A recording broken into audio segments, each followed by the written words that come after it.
placidly amid the noise and haste, and remember what peace there may be in silence. As far as possible, without surrender, be on good terms with all persons.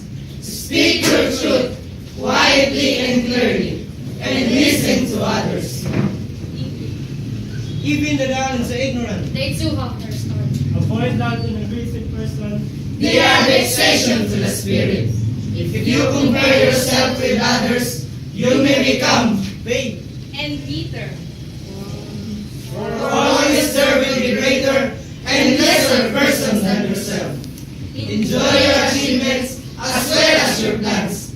Keep interested in your own career, however humble. It is a real possession in the changing fortunes of lives. Exercise caution in your business affairs. For For the world is full of trickery, but let this not guide you what virtue there is. Many persons strive for high ideals, and everywhere life is full of heroism. Be yourself, especially do not feign affection, neither be cynical about love. For in the face of all aridity and disenchantment, it is as brilliant as the grass. Take kindly the counsel of the youth, gracefully surrendering the things of youth. Nurture strength of spirit to shield you in silent misfortune. but do not distress yourself in dark imaginations. Many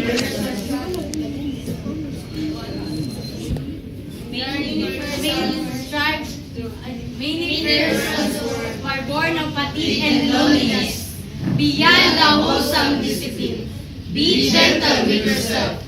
You are a child of the universe, no less than the trees and the stars. You are right to be here, And whether or not it is clear to you. Know that the universe is unfolding as it should. Therefore, we have peace with God. and Whatever you conceive Him to be, and whatever your labors and aspirations, in the noisy confusion of life, keep peace with your soul, with all its shams, drudgery, and broken dreams. It is still a beautiful world.